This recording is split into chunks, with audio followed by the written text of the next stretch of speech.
buenos días, ¿cómo están? Estamos nuevamente aquí en Revivados por su palabra, con la palabra de Dios que vive y permanece para siempre. Esta mañana nosotros vamos a revisar lo que nos dice la carta a los Gálatas, ¿no? Esta carta no está dirigida a una iglesia específica, sino que como nosotros revisamos en Hechos capítulo 13, por ejemplo, nosotros vemos ahí, ¿no? Que en Galacia, en esa región, se habían formado varias iglesias. Ahora, la preocupación de Pablo es que la iglesia había tenido algunos otros problemas sobre doctrinas equivocadas acerca del evangelio.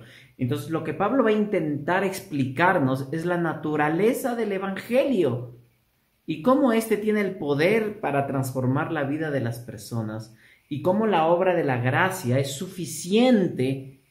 Es decir, esta obra que Jesucristo hace es suficiente para salvarnos. No hay otra manera, no por medio del cumplimiento de nada. Y eso es justamente lo que Pablo les va a explicar en el libro de Gálatas. Hay muchas implicaciones que tiene el libro. Yo te invito a que tú puedas leerlo, puedas comentarlo, discutirlo, incluso con la ayuda del Señor y siempre con oración.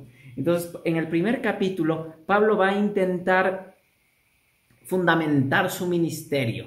Porque esto es algo que Pablo intenta siempre explicar, es decir, mi ministerio no es un ministerio que es humano, es un ministerio del cual Dios me llamó. Por ejemplo, dice el verso 1, Pablo, apóstol, no por investidura ni mediación humanas, sino por Jesucristo y por Dios Padre que lo levantó de entre los muertos. Pablo está diciendo, mi ministerio, mi apostolado, mi llamado no es de un ser humano.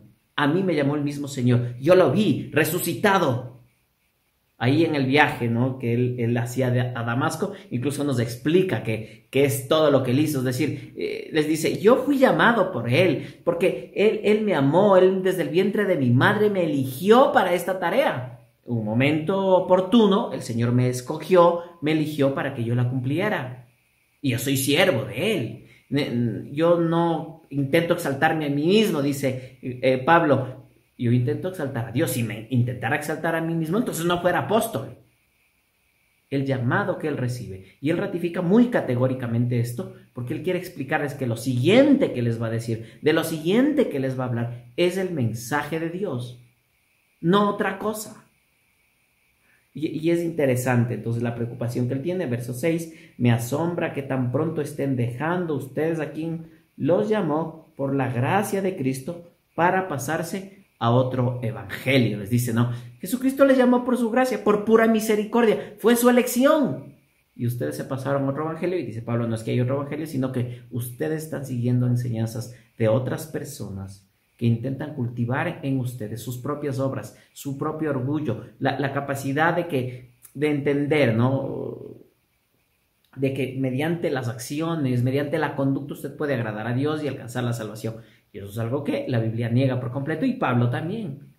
Entonces, él va a intentar en los siguientes capítulos explicarnos cuál es la naturaleza del Evangelio de Dios y cómo la obra de la gracia es suficiente para salvarnos, para transformarnos, es decir, para santificarnos, y para enseñarnos a vivir una vida real en este planeta Tierra de pecado.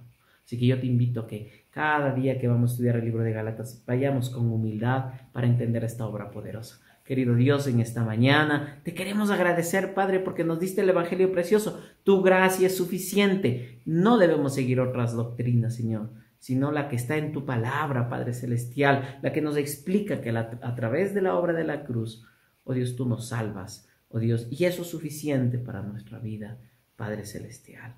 Danos esa humildad, ese entendimiento, Señor, en el nombre bendito de Jesús. Amén. Que Dios te bendiga.